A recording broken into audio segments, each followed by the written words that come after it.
வணக்கம் என்னுடைய அன்பு மாணவர்களே, மீண்டுமாய் இந்த காணொலியின் மூலமாக உங்களை சந்திப்பதில் எனக்கு மிகுந்த மகிழ்ச்சி. இன்றைக்கு நாம் பார்க்க இருக்கக்கூடிய இந்த பாடத்தின் தலைப்பு என்னவென்று சொன்னால், நம்முடைய 10ஆம் வகுப்பில் நமக்கு வழங்கப்பட்டுள்ள இந்த செய்முறைகளில் ஒன்றான ஒரு குறிப்பிட்ட சோதனையை நாம் இப்பொழுது செய்து பார்க்க வருகின்றோம். சோதனைக்கான தலைப்பு என்னவென்று சொன்னால், கொடுக்கப்பட்ட கம்பிச்சுருளின் மின்தடை எண்ணை காண. ஆங்கிலத்தில் பார்த்தீங்க அப்படின்னு சொன்னாக்க டிட்டர்மினேஷன் ஆஃப் ரெசிஸ்டிவிட்டி அப்படின்னா, இப்போ இந்த கொடுக்கப்பட்ட கம்பிச்சுருளினுடைய மின்தடை எண்ணை காணக்கூடிய ஒரு ஆய்வை தான் நாம் இப்போ செஞ்சு பார்க்க போகிறோம். சரி, மகிழ்ச்சி. நம்மளுடைய 10வது பாடத்தில் பார்த்தீங்கன்னா 4வது பாடம் மின்னோட்டவியல். இந்த பாடத்தில் ஜார்ஜ் சைமன் ஓம் என்கின்ற ஒரு இயற்பியலாளரை வச்சு நமக்கு சொல்லியிருப்பாங்க நம்மளுடைய புத்தகத்தில். இவர் ஒரு ஜெர்மன் நாட்டை சேர்ந்தவர், ஒரு நல்ல இயற்பியலாளர். இவர் என்ன கண்டுபிடிச்சு நமக்கு சொல்றாங்க அப்படின்னு சொன்னாக்க, மின் அழுத்த வேறுபாட்டிற்கும் மின் நோட்டத்துக்கும் உள்ள ஒரு தொடர்பு தான் நமக்கு ஒரு விளக்கமாக சொல்லியிருக்காங்க. ஆங்கிலத்தில் பார்த்தீங்கன்னாக்க, he found that the relation between the potential difference and the current, which is known as Ohm's law. அதாவது இந்த மின்னழுத்த வேறுபாட்டிற்கும் மின் நோட்டத்துக்குமான ஒரு தொடர்பை கண்டுபிடிச்சிருக்கிறாரு இவர். இதனால என்ன தகவல் இவர் நமக்கு சொல்ல வராது அப்படின்னு சொன்னாக்க, ஒரு மாறாத வெப்பநிலையில ஒரு சீரான மின் நோட்டமானது ஒரு கடத்தின் வழியே செல்லும் பொழுது அந்த கடத்தியினுடைய 2 முனைகளுக்கு இடையே உள்ள மின்னழுத்த வேறுபாட்டிற்கு நேர் தகவல் இருக்கும். ஆங்கிலத்தில் பார்த்தீங்க அப்படின்னு சொன்னாக்க, at a constant temperature, a steady current is flowing through a conductor is directly proportional to the potential difference between the two ends of the conductor. என்ன சொல்றாங்க தமிழ்ல அப்படின்னு பார்த்தோம்னா, ஒரு மாறாத வெப்பநிலையில ஒரு சீரான மின் நோட்டமானது ஒரு கடத்தியின் வழியே பாய்ந்து செல்லும் பொழுது அந்த கடத்தியினுடைய 2 முனைகளுக்கு இடையே உள்ள அந்த கடத்தியில போகக்கூடிய செல்லக்கூடிய மின்னழுத்த வேறுபாட்டிற்கு நேர் தகவல் இருக்கும். Capital V is equal to capital I capital R. அதாவது மின்னழுத்தம் is equal to மின்னோட்டம் into மின்தடை. இந்த அடிப்படை தத்துவத்தை தான் இந்த சோதனையில நாம செஞ்சு பார்க்க போறோம். அடுத்ததா ஒரு பாயிண்ட் பார்த்தீங்கன்னாக்க, அடுத்ததா ஒரு குறிப்பு என்ன அப்படின்னு சொன்னா, எலக்ட்ரிக்கல் ரெசிஸ்டிவிட்டி. அதாவது தமிழ்ல பார்த்தோம் அப்படின்னு சொன்னாக்க மின்தடை எண். அந்த ரெசிஸ்டிவிட்டினா என்ன? Resistivity is the measure of the resistance of a specific material to electrical conduction. அப்படின்னா என்ன தமிழ்ல? ஒரு குறிப்பிட்ட அளவு ஒரு நீளம் கொண்ட, ஒரு குறிப்பிட்ட அளவு பரப்பு கொண்ட ஒரு கடத்தியானது தன் வழியே செல்லக்கூடிய அந்த மின்சாரத்தை, அந்த மின் நோட்டத்தை ஒரு குறிப்பிட்ட அளவு அதனுடைய திறனை கொண்டு தடுக்குது. ஒரு குறிப்பிட்ட அளவு தடை செய்கிறது அந்த கடத்தியானது. அந்த கடத்தி தடை செய்யக்கூடிய அளவை தான் திறன், அதாவது மின்தடை எண் அப்படின்னு சொல்றோம். மாணவர்களே, ஒவ்வொரு உலோகமும் ஒரு குறிப்பிட்ட அளவு மின்சாரத்தை கடத்துது, ஒரு குறிப்பிட்ட அளவு மின்னோட்டத்தை கடத்துது, ஒரு குறிப்பிட்ட அளவு மின்னோட்டத்தை தடை செய்யுது. அதைத்தான் மின்தடைன்னு நம்ம சொல்றோம். ஒவ்வொரு உலோகமும் ஒரு குறிப்பிட்ட அளவு மின்சாரத்தை கடத்துது. அப்ப ஒவ்வொரு உலோகத்திற்கான மின்னோட்டம் கடத்தக்கூடிய திறனை தான் மின்தடைன்னு சொல்லி நம்மளுடைய புத்தகத்தில் கூட நமக்கு வழங்கியிருக்கிறாங்க. இன்னும் உங்களுக்கு எளிமையா சொல்லணும் அப்படின்னு சொன்னாங்க, நம்மளுடைய சின்ன வகுப்புல பார்த்தீங்க அப்படின்னா நற்கடத்தி, குறைக்கடத்தி, அதாவது good conductor, bad conductor or semiconductor, இப்படிலாம் நம்ம சின்ன வகுப்புல நம்ம படிச்சிருக்கோம். அதை அடிப்படையாக வச்சு தான் அந்த தகவலை தான் இங்கே நமக்கு 10ஆம் வகுப்புல இங்கே நமக்கு இந்த சோதனையில நம்ம செஞ்சு பார்க்கறதுக்கு நமக்கு அரசாங்கம் நமக்கு கொடுத்துருக்குறாங்க. சந்தோஷம், மகிழ்ச்சி. அது மட்டும் இல்லாமல் இந்த மின்தடையானது எப்படி இருக்கும்? இந்த மின்தடை, அதாவது இந்த ரெசிஸ்டன்ஸ் எப்படி இருக்குன்னு சொன்னா இப்படிதான். இந்த ரெசிஸ்டன்ஸ் பற்றி நீங்கள் பெரிய வகுப்பில் நீங்கள் படிப்பீங்க. இந்த ரெசிஸ்டன்ஸை பார்த்தீங்கன்னாக்க ஒரு குறிப்பிட்ட வர்ண கோடுகள் அங்கே பதிவு செஞ்சுருக்கிறாங்க. இந்த ஒவ்வொரு வர்ண கோடுக்குமே ஒரு குறிப்பிட்ட அளவு மதிப்பு உண்டு. அதாவது 1K 1 கிலோ ஓம்ஸ், இல்லை 2K 2 kilo ohms, 3 ohms, 5 ohms அப்படின்னு சொல்லிட்டு இது பல்வேறு மதிப்புகளை நமக்கு வழங்கப்பட்டிருக்கு, நமக்கு கிடைக்குது. இது எதுக்கு சார் பயன்படுது, இது எதுக்கு பயன்படுது அப்படின்னு சொன்னீங்கன்னாக்க, நம்மளுடைய தொலைக்காட்சி பெட்டி, டிவி, டெலிவிஷன், செல்போன், தொலைபேசி, இன்னும் என்னென்ன மின்னணு சாதனங்கள் இருக்கிறதோ அத்தனை மின்னணு சாதனங்களிலுமே இந்த மின்தடையானது நமக்கு பயன்படுகிறது. இதனுடைய பயன்பாடு அதிகமாக காணப்படுகிறது. இதனுடைய செயல்பாடு என்னவென்று அடுத்தடுத்த வகுப்புல நான் உங்களுக்கு தெளிவாக சொல்வதற்கு நான் முயற்சி செய்கிறேன். இப்போதைக்கு நாம் இந்த சோதனைக்கு நாம் போகலாம். எப்படி இந்த சோதனையை நம்ம செய்கிறது, எளிமையான வடிவில் நம்ம எப்படி செய்கிறதுங்கிறதுக்காக உங்களுக்காக பிரத்யேகமாக இந்த பலகையை நான் தயார் செஞ்சிருக்கிறேன். சரியாக மிகவும் துல்லியமாக அளவுகளை கண்டுபிடிக்க வேண்டும் என்பதற்காகவும், அந்த அளவுகளை சரியான விதத்தில் நம்ம பிரதியிட்டு அந்த கணக்கீடுகளை கண்டுபிடிக்க வேண்டும் என்பதற்காகவும் உங்களுக்காக இந்த சிறப்பையுடன் இந்த சோதனையை பல முறை, ஒரு முறை அல்ல பல முறை உங்களுக்காக செய்து பார்த்து மிகவும் துல்லியமான அளவுகளை இங்கே உங்களுக்கு நான் பதிவு செய்ய காத்திருக்கின்றேன். இப்பொழுது நாம் இந்த சோதனைக்கு நாம் செல்வோம். மாணவர்களே, இந்த சோதனை செய்வதற்கு முன்னதாக இந்த மின்சுற்று படத்தினை நன்கு பாருங்கள். இந்த படத்துல இந்த செய்முறையில நமக்கு 2 குறிப்புகள் கொடுத்திருக்கிறாங்க. என்ன குறிப்பு? ஒன்று தொடர் இணைப்பு, ஆங்கிலத்தில் சீரிஸ்.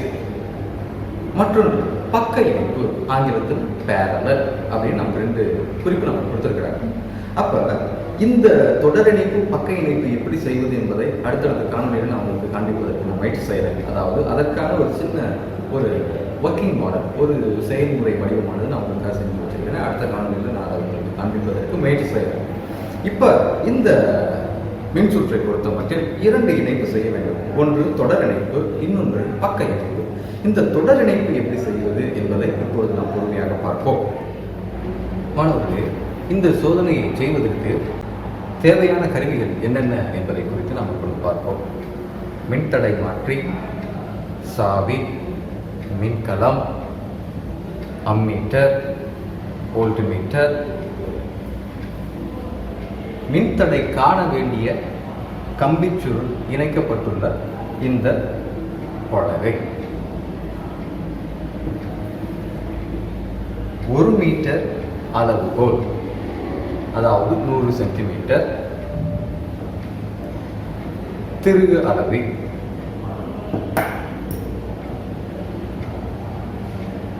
இப்பொழுது நாம் இந்த சோதனையை செய்து பார்ப்போம். மாணவர்களே, இங்கே இந்த சோதனையை முதலாவது தொடர் இணைப்பில் இணைக்க வேண்டும் என்று உங்களுக்கு கூறினேன். அந்த தொடர் இணைப்பை எப்படி செய்வது என்பதை இப்பொழுது நாம் பார்ப்போம். மின்கலத்திலிருந்து வரக்கூடிய இந்த நேர்மின் முனையை, பாசிட்டிவ் டெர்மினலை, அம்மீட்டரினுடைய நேர்மின் முனையில் இணைக்கவும்.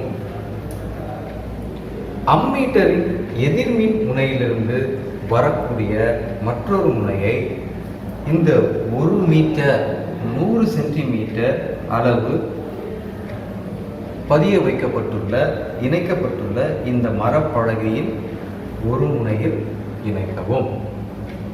இணைத்த பின் அதனுடைய மற்றொரு முனையை மின்தடை மாற்றியின் ரியஸ்டாட், இந்த மின்தடை மாற்றியின் மேல் பகுதியில் இணைக்கவும். அதனுடைய கீழ்ப்பகுதியிலிருந்து வரக்கூடிய மற்றொரு முனையினை சாவியினுடைய ஒரு முனையில் இணைக்கவும். சாவியின் மறுமுனையினை மின்கலத்தின் எதிர்மின் முனை, நெகட்டிவ் டெர்மினல், இந்த முனையில் இப்படியாக இணைக்கவும். மீண்டும் ஒரு முறை பார்ப்போம். நேர்மின் முனை அம்மீட்டரின் நேர்மின் முனையுடன் அம்மீட்டரினுடைய எதிர்மின் முனையினை இந்த கடத்தியின் கொடுக்கப்பட்ட கம்பிச்சுருளினுடைய ஒரு முனையில் இணைக்கவும். இணைத்த பின்பு மற்றொரு முனையினை மின்தடை மாற்றியின் மேல் முனையில் இணைக்கவும். அதனுடைய இறுதி முனையினை சாவியின் மற்றொரு பகுதியில் இணைக்கவும். சாவியினுடைய மற்றொரு முனையினை மின்கலத்தினுடைய எதிர்முனையில் இணைக்கவும். இதுதான் தொடர் இணைப்பு. மாணவர்களே, இப்பொழுது நாம் தொடர் இணைப்பில் இணைத்து விட்டோம். அடுத்த கட்டமாக இந்த வோல்ட் மீட்டரை, இந்த மின்னழுத்தமானியினை நாம் பக்க இணைப்பில் இணைக்க வேண்டும். அதனை எப்படி செய்வது என்பதை இப்பொழுது நாம் பார்ப்போம்.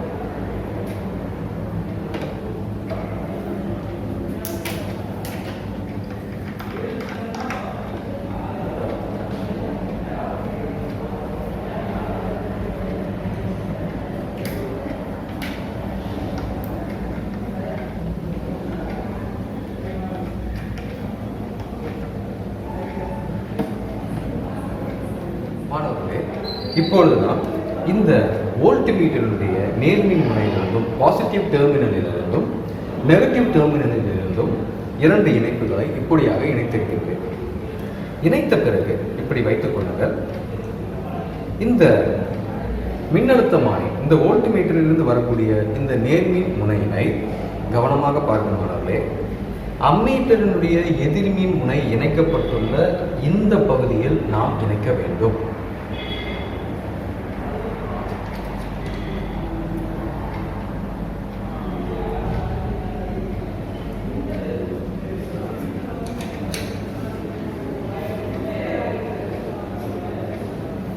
மாணவர்களே, இந்த வோல்ட் மீட்டரினுடைய நேர்மின் முனையிலிருந்து அம்மீட்டரினுடைய எதிர்மின் முனை இணைக்கப்பட்டுள்ள இந்த பகுதியில் இணைக்க வேண்டும். இணைத்த பிறகு இந்த வோல்ட் மீட்டரினுடைய எதிர்மின் முனையிலிருந்து வரக்கூடிய இந்த பகுதியினை இந்த கடத்தியினுடைய மற்றொரு முனையில் இணைக்க வேண்டும்.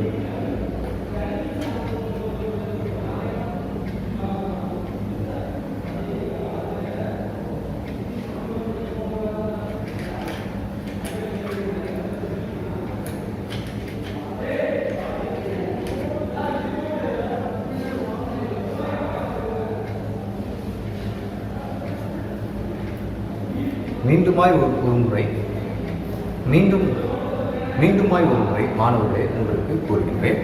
இந்த மின்னழுத்தமானியினுடைய வோல்ட்மீட்டருடைய நேர்மின் முனையினை அம்மீட்டர் இணைக்கப்பட்டுள்ள எதிர்மின் முனை இணைக்கப்பட்டுள்ள இந்த பகுதியில் இணைக்கவும்.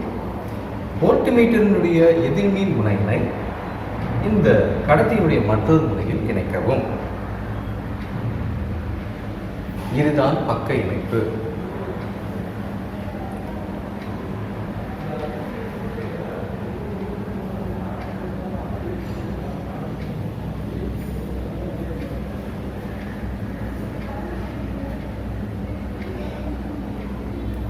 இப்பொழுது நாம் செய்த இந்த மின்சுற்றானது, இந்த இணைப்பானது சரியாக இருக்கின்றதா என்பதை ஆய்வு செய்து பார்ப்போம். இப்பொழுது இந்த சாவியினை இந்த திறந்த சுற்றினை மூடிய சுற்றாக மாற்றுவோம். இப்படி மாற்றுகின்ற பொழுது வோல்ட் மீட்டரிலும் அம்மீட்டரிலும் நீங்களே இங்கே விளக்கத்தினை பார்க்கலாம். நன்கு பாருங்கள் மாணவர்களே. இப்பொழுது இந்த சாவியினை நான் துண்டிக்கின்றேன். விளக்கமானது இங்கே இருந்து இங்கே சென்று விட்டது. கவனியுங்கள் அன்பு மாணவர்களே.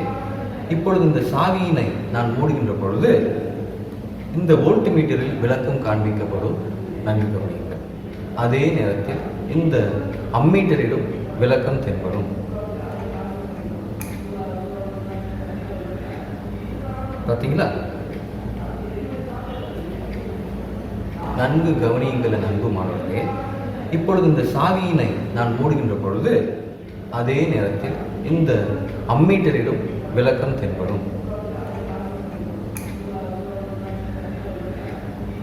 பார்த்தீங்களா? இந்த வோல்ட் மீட்டரில் விளக்கம் காண்பிக்கப்படும். நன்கு கவனியுங்கள் மாணவர்களே. நாம் இப்பொழுது எப்படியாக அளவுகளை எடுப்பது என்பதை குறித்து பார்ப்போம். இந்த சாவியினை இணைத்துக் கொள்ளவும். இணைத்த பிறகு இந்த மின்தடை மாற்றியை நகர்த்தி அம்மீட்டரில் 0.5 இப்பொழுது இந்த மின்தடை மாற்றியை நகர்த்தி அம்மீட்டரில் 0.5 அளவு வைத்திருக்கின்றேன்.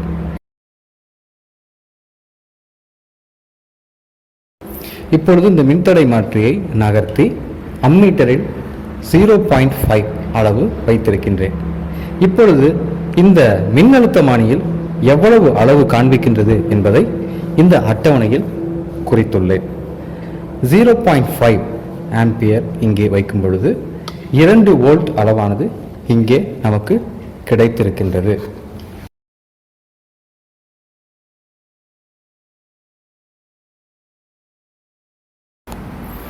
மாணவர்களே, இரண்டாவது அளவு நாம் எப்படி எடுப்பது என்பதை பார்ப்போம்.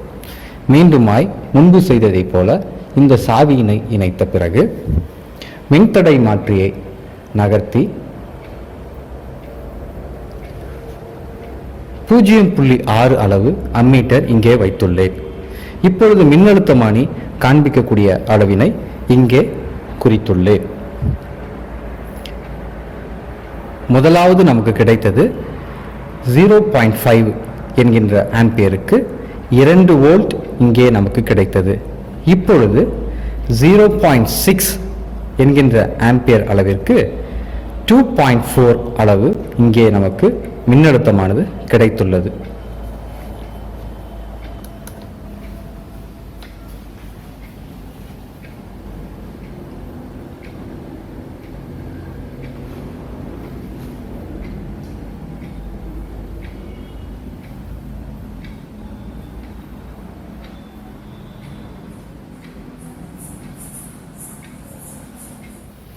மாணவர்களே, இப்பொழுது மூன்றாவது அளவாக 0.7 இப்பொழுது 0.7 அளவு இங்கே அம்மீட்டரில் வைத்துள்ளேன். இப்பொழுது மின்னழுத்தமானியில் நமக்கு 2.8 என்று நமக்கு அளவு கிடைத்துள்ளது. இதனையும் நான் இப்பொழுது அட்டவணைப்படுத்தியுள்ளேன்.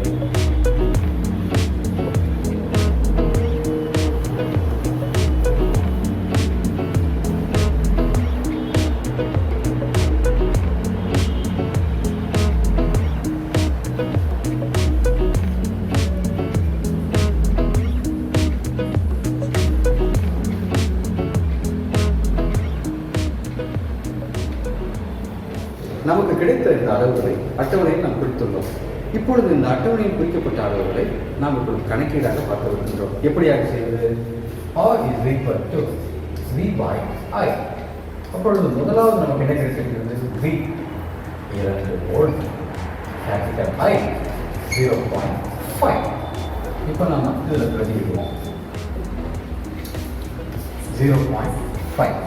மாணவர்களே, உங்களுக்கு எளிமையாக புரியும் வண்ணமாக நான் இங்கே மேலும் கீழுமாக 10 பெருக்கி வகுத்துக் கொள்கின்றேன்.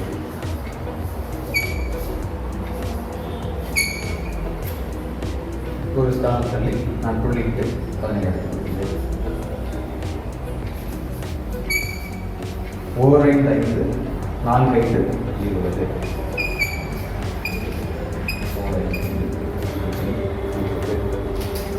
இப்படியாக மற்ற 2 அளவுகளுக்கும் நாம் கணக்கிட்டு அவற்றினுடைய சராசரியை கண்டறிந்து அதனுடைய மதிப்பை, அதாவது மின்தடையை நாம் கணக்கிடலாம்.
இப்படியாக நமக்கு கிடைத்த அளவுகளை இந்த சூத்திரத்தில் ஃபார்முலாவில் நாம் இதை பயன்படுத்தி இந்த கொடுக்கப்பட்ட கம்பிச்சொல்லினுடைய மின்தடையை நாம் இங்கே கண்டுபிடிச்சிருக்கிறோம். அப்போ நமக்கு மின்தடை எவ்வளவு? Capital R is equal to 4 ohms. மாணவர்களே, இப்பொழுது இந்த சோதனையில் இந்த கடத்தியினுடைய விட்டத்தை நாம் பார்க்க வேண்டுகிறோம். அதாவது இந்த இணைக்கப்பட்டுள்ள இந்த கம்பியினுடைய விட்டத்தை நாம் கண்டுபிடிக்கணும். அப்போ அதற்கு நமக்கு பயன்படுத்தக்கூடிய ஒரு கருவி என்னன்னாக்க திருகலவி தான். உங்களுக்கு நல்லாவே தெரியும். இந்த திருகலவியை வச்சு இந்த கம்பியினுடைய விட்டத்தை நம்ம கண்டுபிடிக்கிறோம். எப்படி இருக்கும் அப்படின்னு ஒரு சின்ன ஒரு மாதிரிக்காக நான் உங்களுக்கு இந்த ஒரு உருளையை காட்டுறேன். இந்த ஒரு உருளை, இதனுடைய நீளம், இதனுடைய குறுக்கு வெட்டு பரப்பு, அதாவது இந்த குறுக்கு வெட்டு பரப்பு இங்கே மார்க் பண்ணியிருக்கேன் பார்த்தீங்களா? இங்கே குறிப்பிட்டு இருக்கிறேன் பார்த்தீங்களா? குறித்து வச்சுருக்கேன் பாருங்க. சிவப்பு வர்ணத்தில் இந்த குறுக்கு வெட்டு பரப்பினுடைய விட்டம் எவ்வளவு, இந்த பரப்பளவு எவ்வளவு என்பதை நாம இப்ப கண்டுபிடிக்க போறோம். அதற்கு தான் முதலாவது இந்த திருகலவியை வச்சு இந்த கடத்தியினுடைய கம்பியினுடைய விட்டத்தை நாம கண்டுபிடிக்கணும். இந்த 1 மீட்டர் நீளம் உள்ள இந்த கம்பியில ஏதாவது ஒரு 3 இடத்துல இந்த திருகலவியை பயன்படுத்தி இதனுடைய அளவுகளை குறித்து கொள்ள வேண்டும்.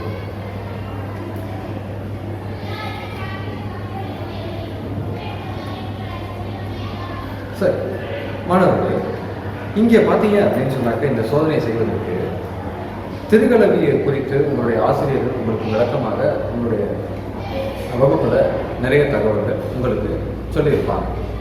இந்த சோதனையை மிகவும் எளிய விதத்தில் செய்யணும் அப்படின்றதுக்காக, மிகவும் துல்லியமாக செய்ய வேண்டும் என்பதற்காக உங்களுக்காக இந்த திருகலவியில சுழிப்பிழை இல்லாத திருகலவியை நான் எடுத்து வைத்திருக்கின்றேன். அதாவது நேர்பிழை, எதிர்பிழை, சுழிப்பிழை இல்லை, positive error, negative error, 0 error. இப்போ உங்களுக்காக நான் எடுத்திருக்கிறது என்ன திருகலவின்னு சொன்னாங்க? 0 எரர், அதாவது சுழிப்பிழை இல்லாத ஒரு நல்ல திருகலவியை எடுத்திருக்கிறேன். உங்களுக்கு நல்லாவே தெரியும், இது தலைக்கோல், இது குறிக்கோள். இந்த 2 தாடை பகுதியையும் நாம இப்படி சுற்றி இணைக்கின்ற பொழுது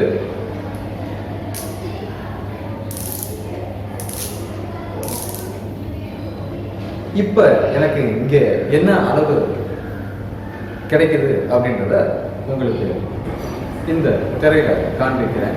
மாணவர்களே, நீங்க பார்த்துக்கிட்டு இருக்கிறது சுழிப்புழை இல்லை என்பதை உங்களுக்கு காட்டும் வண்ணமாக தலைக்கோல் மற்றும் குறிக்கோளை நல்லா பாருங்களேன். அந்த நேர்கோடு தலைக்கோல்,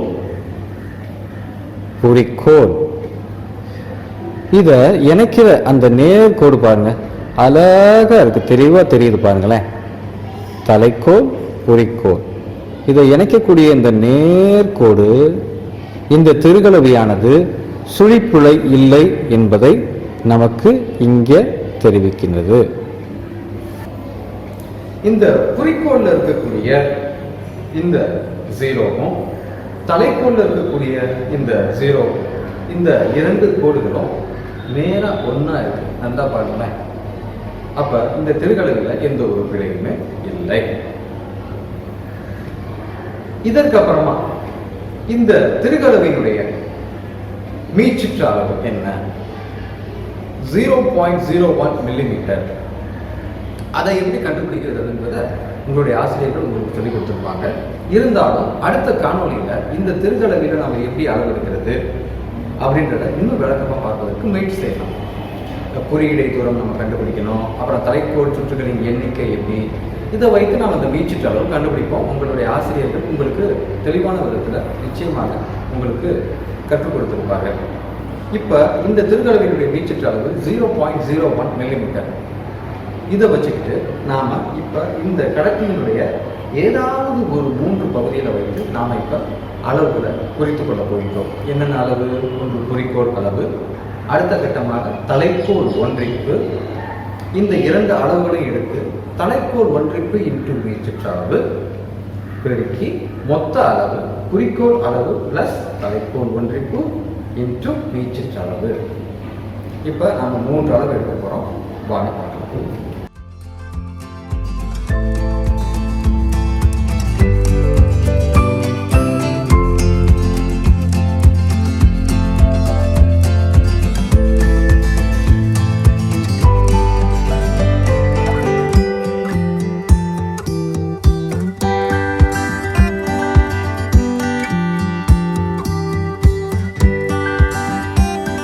பாருங்க,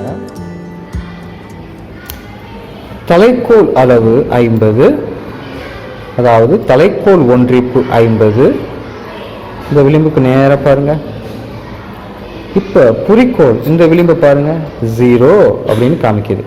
அப்ப குறிக்கோள் அளவு 0, தலைக்கோள் ஒன்றிப்பு 50.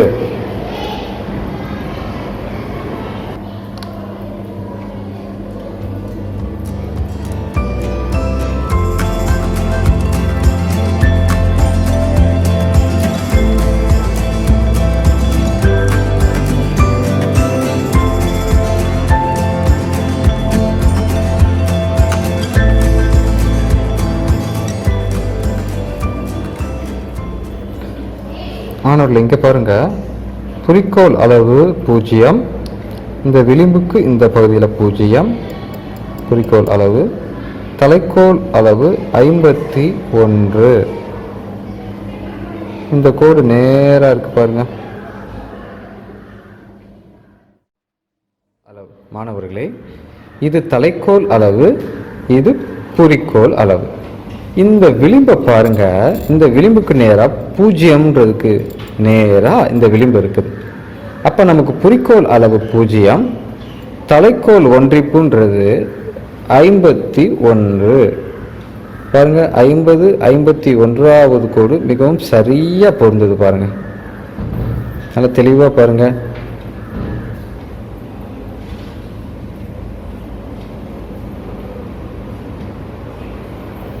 தெளிவா பாருங்களேன்.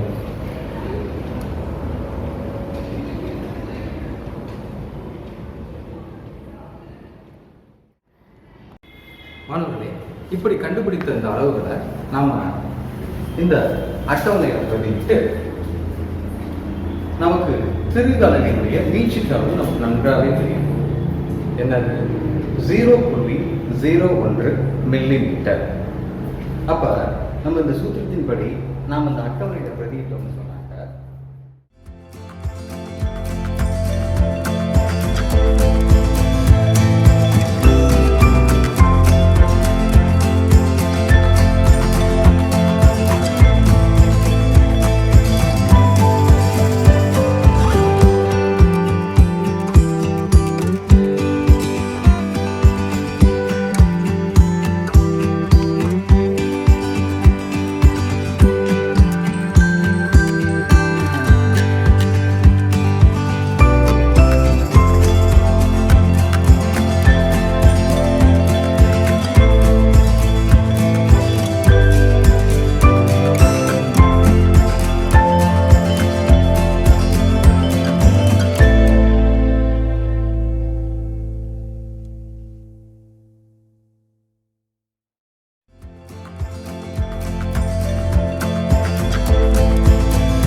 மில்லிமீட்டர் நமக்கு கிடைச்சிருக்குது.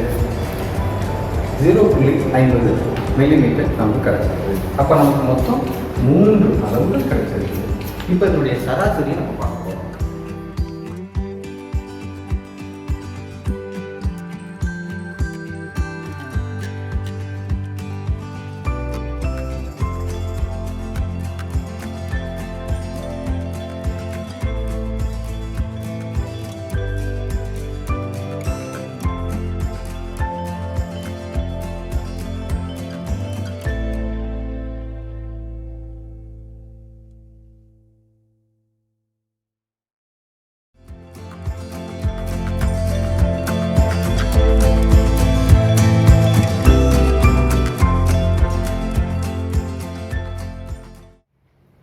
கம்பியினுடைய விட்டத்தை நாம் கண்டுபிடிச்சிட்டோம். இப்போ இந்த கம்பியினுடைய விட்டத்தை நாம் கண்டுபிடிச்சிட்டோம். இதை அந்த கம்பின்னு நினச்சிக்கோங்க. உங்களுக்கு அளவுகளை பெரிதுபடுத்தி காண்பதற்காக இந்த ஒரு எடுத்துக்காட்டாக உங்களுக்கு காண்பிக்கிறேன். இப்போ இந்த விட்டத்தை கண்டுபிடிச்சதுக்கப்புறம் இதனுடைய ஆரத்தை நம்ம கண்டுபிடிக்கணும். இந்த கம்பியினுடைய விட்டத்தை நாம் கண்டுபிடிச்சிட்டோம். இப்போ இதனுடைய ஆரத்தை நம்ம கண்டுபிடிக்க போகிறோம். அப்போ நமக்கு ஃபார்முலா படி என்ன வரும்? d/2. மாணவர்களே, இப்பொழுது நாம் விட்டத்தை கண்டுபிடிச்சோம். இப்போ இந்த விட்டத்திலிருந்து ஆரத்தை கண்டுபிடிக்க போகிறோம்.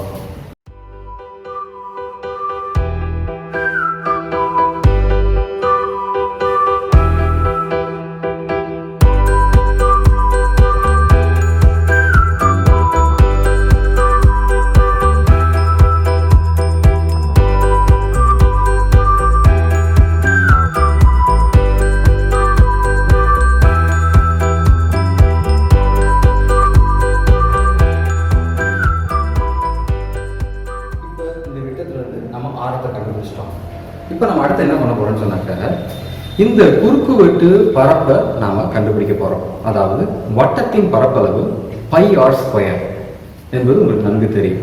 இப்பொழுது அந்த சூத்திரத்துல நாம இந்த ஆரத்தை பிரதியிட்டு அதனுடைய பரப்பளவு எவ்வளவு என்பதை குறித்து பார்க்க போறோம்.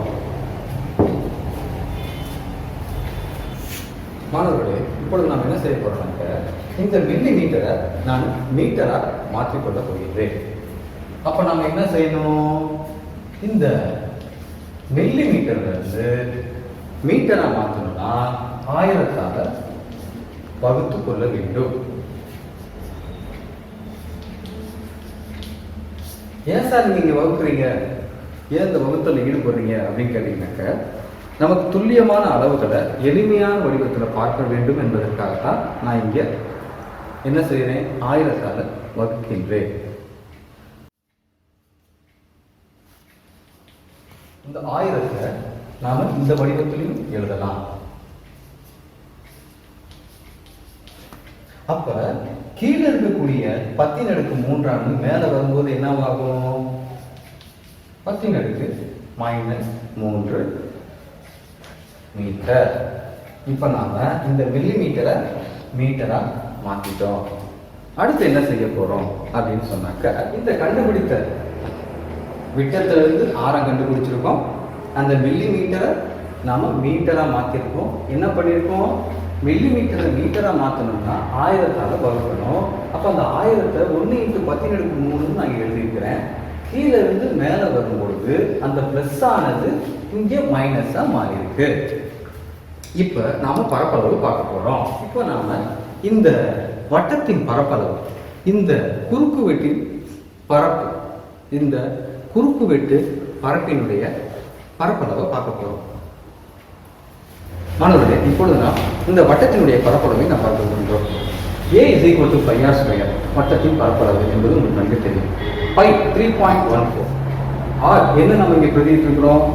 0.25 × 10⁻³ 0.196 × 10⁻⁻6 மீட்டர் ஸ்கொயர். 0.196 × 10⁻⁻6 metre square. இப்போ நம்ம அடுத்தது என்ன செய்ய போறோம்னா, மின்தடை எண்ணை பார்க்க போகிறோம். இப்பொழுது மின்தடை எண்ணை காண வேண்டிய சூத்திரத்தில் இந்த அளவுகளை நாம் பிரதியிட்டு மதிப்பை பார்க்க இருக்கின்றோம். இப்பொழுது நாம் மின்தடை எண்ணை காண போகின்றோம். ρ = A/L bracketல into R O meter. இப்போ நமக்கு ஏ தெரியும் எவ்வளவு 0.196 into 10 to the power of minus 6 metre. L எவ்வளவு?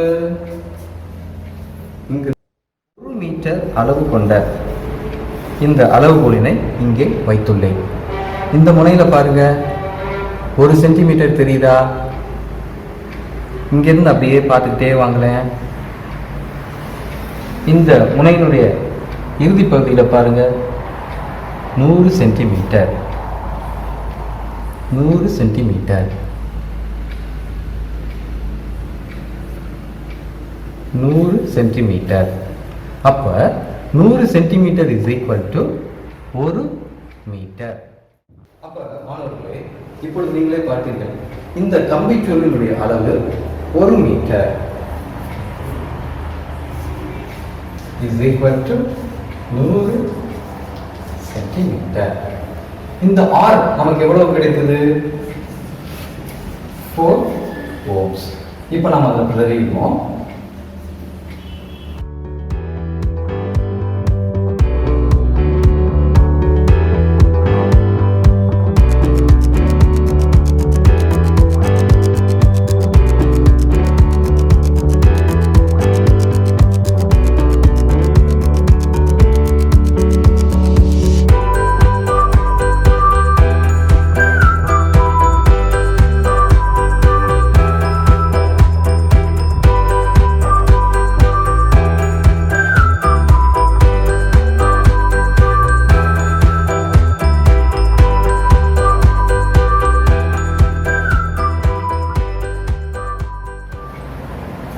மாணவர்களே, இப்படியாக கிடைத்த இந்த மின்தடை எண்ணை முழு எண்ணாக மாற்றிக்கொள்வதற்காக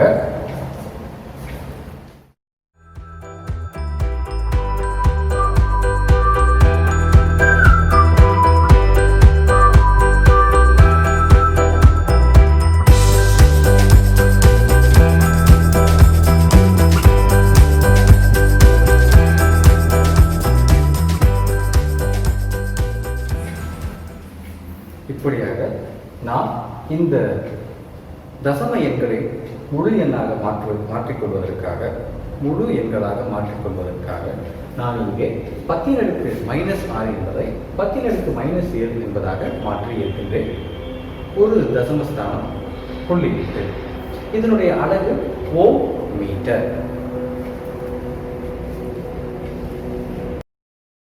அப்படியாக இந்த கொடுக்கப்பட்ட கம்பிச்சுருளின் மின்தடை எண்ணானது 7.84 into 10⁻⁻7 ஓம் மீட்டர் என்று நாம் கண்டுபிடித்திருக்கின்றோம். மாணவர்களே, இவ்வளவு நேரம் என்னோடு கூட இருந்து இந்த சோதனையை எப்படியாக செய்வது என்பதை பார்த்திருப்பீர்கள். மிகுந்த சந்தோஷம். உங்களுடைய மேலான கருத்துக்களை நான் எப்பொழுதும் ஆர்வத்துடன் எதிர்பார்த்து கொண்டிருக்கின்றேன். உங்களுக்காக மிகவும் எளிமையான வடிவில் இந்த புத்தகத்தை 10ஆம் வகுப்பு அறிவியல் செய்முறை கையேட்டினை உங்களுக்காக தயாரித்துள்ளேன் இறைவனின் அருளால். நீங்கள் விரும்புகின்ற பட்சத்தில் என்னுடன் கூட தொடர்பு கொண்டு எங்களுடைய பதிப்பகத்தாருடன் தொடர்பு கொண்டு இந்த புத்தகத்தை நீங்கள் பெற்றுக்கொள்ளலாம்.